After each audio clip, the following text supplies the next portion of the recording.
আমরা সকলেই জানি ভারতবর্ষ একটি সার্বভৌম সমাজতান্ত্রিক ধর্মনিরপেক্ষ গণতান্ত্রিক প্রজাতন্ত্র। তাহলে এই প্রতিটা শব্দের অর্থ কি? সার্বভৌম অর্থাৎ ভারতবর্ষ নিজের সিদ্ধান্ত নিজেই গ্রহণ করে, কোনো বিদেশি শক্তির প্রভাব এখানে কিন্তু খাটে না।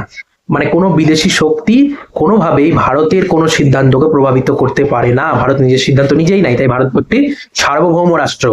সমাজতান্ত্রিক অর্থাৎ সমাজতান্ত্রিক বলতে ভারতবর্ষের যে সরকার তাদের দায়িত্ব হচ্ছে ধনী দরিদ্রের মধ্যে বৈষম্য দূরীকরণ করা এবং সামাজিক এবং অর্থনৈতিক ন্যায় প্রতিষ্ঠা করা।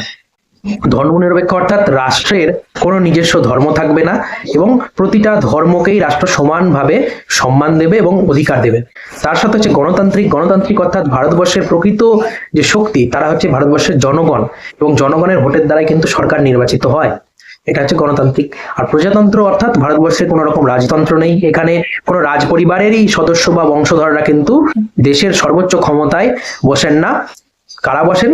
দেশের যে কোনো যোগ্য ব্যক্তি তারা কিন্তু নির্বাচনে অংশগ্রহণের মাধ্যমে সেই পদ গ্রহণ করতে পারেন। তো তাই ভারতবর্ষকে এইভাবে কিন্তু সংবিধানে বর্ণনা করা হয়েছে যে সার্বভৌম সমাজতান্ত্রিক ধর্মনিরপেক্ষ গণতান্ত্রিক প্রজাতন্ত্র।